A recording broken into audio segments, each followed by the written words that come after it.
Hey there, Todd at Freedom Fighter Tactical. We're going to do another install video. I have been asked for years, do you have an install video on the oversized bolt release button? I always call these the OBR for short, oversized bolt release button. Of course, we sell them here at Freedom Fighter Tactical. They are absolutely wonderful. If you got one from GG&G, this is going to be the same procedure. I was using the GG&G for years. Of course, I like mine better, but if you bought one from GG&G, it's the same procedure. I think we're the only two people that make these, and it's quick and easy. It's one of the reasons why I never did one of these videos. This particular firearm that I'm holding, and just so you know, I've already cleared it. Nothing in our film area. There's no ammo anywhere in this building, so I can handle this. I'm not going to cover anybody around here, but also just for safety's sake, just make sure that you don't have ammo around when you're working on your gun. And when you're filming with buddies, make sure that you know, everything is clear and ready to go. I also will try not to cover anybody while I'm working on this. It's going to take, it's going to be a very short video. And as you can see, I already have a Freedom Fighter Tactical oversized bolt release button on there. In fact, we can talk about that for a brief minute. That's the round one. That's not the one that I choose. I actually prefer the rectangle one myself. Okay, so what we're going to do is we're going to very quickly and easily install the oversized bolt release button, as I said in this video. And as you can see, we have the trigger housing is installed in the gun, so we have to deal with that. Charging handle, everything is there. So it's been a while since I've done one of these, and let's do it with the minimal amount of having to remove anything out of the gun. So the first thing I'm going to do is remove the trigger housing, though. So I'm going to take a punch. And I'm simply going to push down. I might have to tap it. Sometimes it'll push right down, and it did. It just comes right through. Take the punch. All right, so I jumped to the part of everything is out of the gun. I removed the bolt, removed the barrel, removed the trigger assembly. So now we're just down to the button itself and the pin and the spring that are holding it in place. Of course, the stock is on there. The magazine tube's on there. That is all fine, but removing all the other stuff first makes this job a whole lot easier. So that's where we're at now. And if I were removing an original manufacturer's button, we wouldn't have to take the wrench that I provide as an option with my oversized bolt release button to remove this one. But since I have one of my buttons already installed, we do have to remove it really quick. Super easy to do. If you have an Allen wrench set, you probably have this. I don't know the size right off the top of my head, but you probably have this size wrench if you have a set. If you don't, I don't know, 10 bucks extra or whatever, we include the wrench. So there we have it. The button is still held in place by the pin and the spring, mainly the pin. And so when I'm removing the pin, I will come in from the side of the ejection port. When I'm putting the pin back in, I'm going to go in on the side of where you load, on the bottom. And the reason why I do it that way is it's easier if you need the mallet to drive the pin, which you almost always do, from the bottom side.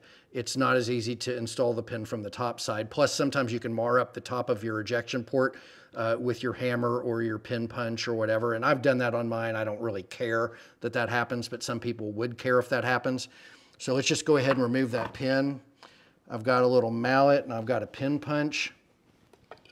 I'm going to put the pin punch into the hole and I'm going to tap it with the mallet, and out comes the pin on the bottom. Nice and easy. And I like to take my middle finger and I like to put it through the ejection port and hold the button in place, because there's a spring behind that button, behind that latch. And or I'll take my thumb, actually that's probably gonna be the easiest, is to just put my thumb in there through the bottom and pull out on this pin, maybe to prevent some damage to it, and just pull on it from this side. I might have to tap it out, there it goes. So there's the pin. So you wanna try to not ruin the pin so that you can reuse it. We sell pins at Freedom Fighter. We don't include it for a variety of reasons, but you can get it on Freedom Fighter if you ruin it. But there it is, the pin, the spring, and the latch. This is part number 70056. It's been modified to accept that button. This is an original Benelli part, but it's been modified on the tip to accept the screw and the button with a little locking device so that the button won't rotate while it's when it's on the post.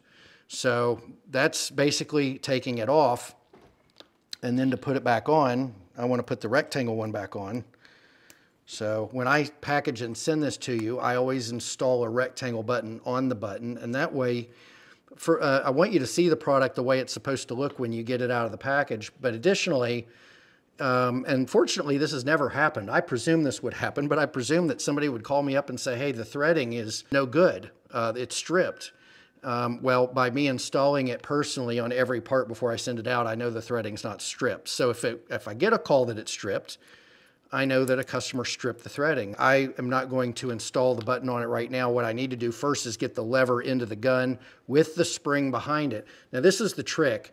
There's a little shelf right here on the 70056 where the spring sits. And that's all that holds it in place is the pin that holds the lever in place right here and the tension of that lever. And as far as it's allowed to move, that spring just sits in there and allows this part to function. So that's the real difficult part in doing this job is getting that button in there with the spring in place with the ability to drive that pin. One of the things you can do is you can start with the pin in the gun, and that might make it a little easier. Of course, I'm doing this without a vise. You know, vices make things so much nicer, but I don't have a good film location where I have a table mounted vise so that I can make the job a lot easier for me. And I know a lot of you don't have a table mounted vise. So by watching me do it without a table mounted vise means you can do it without a table mounted vise. So I'm gonna take the 70056 and I'm gonna go through the ejection, or the bottom, the port, and I'm gonna put the button up through the hole. And of course, the button would look a little bit different if it hadn't been modified from Benelli's original button. And then I'm gonna allow the latch to hang down kind of low, if you can see it down there. And that's where I'm gonna put the spring in. It's kind of a tricky thing to do, but you get the spring down in its spot, and you kind of just, it's hard to do it step by step. It's one of those things where you just kind of have to do it. And when it all works out, it all works out. Right in there. And it's gotta be just right, or it isn't gonna be any good. There it is, I got it in place. So now the spring will function. I take my mallet, and I just lightly hit that in place.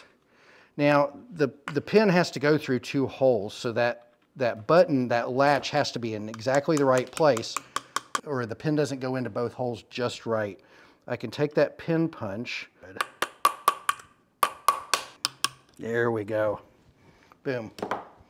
So the pin is in place. It's a little tricky because it has to go through both sides of the hole, and I can show you here. So as you can see, there's a hole on the top side and there's a hole on the bottom side. That pin has to go through both holes. So it can get a little bit canted, and the pin might not, it might go through one but not quite go through the other one. And the pin is just long enough to make it through both of those holes, just enough to hold it into place. So it can be a little tricky getting it into that pinhole, but once you do, it's there. And that spring is not going anywhere. So then the job becomes very simple. We get our Allen wrench, and we get our button, our oversized button, and we line up, and then take your screw and get it on the end of your wrench, hold the button flush, and then just drive the screw in. People get scientific and talk about the torque necessary. I just go until it stops. I just take it, and it stopped. It's kind of, so there it is, boom. Now I'm gonna put it all together and we'll function test it. And by the way, when I was talking before the video about how much of the flag you would see with the button installed, that's how much flag is covered up with the button installed. People always ask me that. How much of the flag, should I go with the round? Should I go with the rectangle? The rectangle does cover up the flag just a little bit. So I'm gonna put it all together. Together. Oh.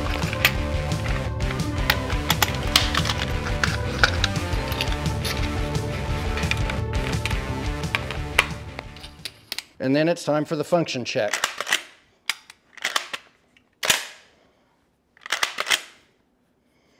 So it's very simple. This is all it takes to function check this button. Boom, done. Job well done, ready to go. Takes about 5, maybe 10 minutes tops. First time you do it. It takes you 5 or 10 minutes to do it when you're filming it. It takes you about 5 minutes to do it once you've done it a ton of times. It takes you 10 or 15 minutes when you've never done it before, but it's an easy job, anybody can do it. So that's how you change going, in this case, one oversized bolt release button to the other, but it's basically all the same stuff to remove the original bolt release button and put a new one on. That's it, folks. You can do it too.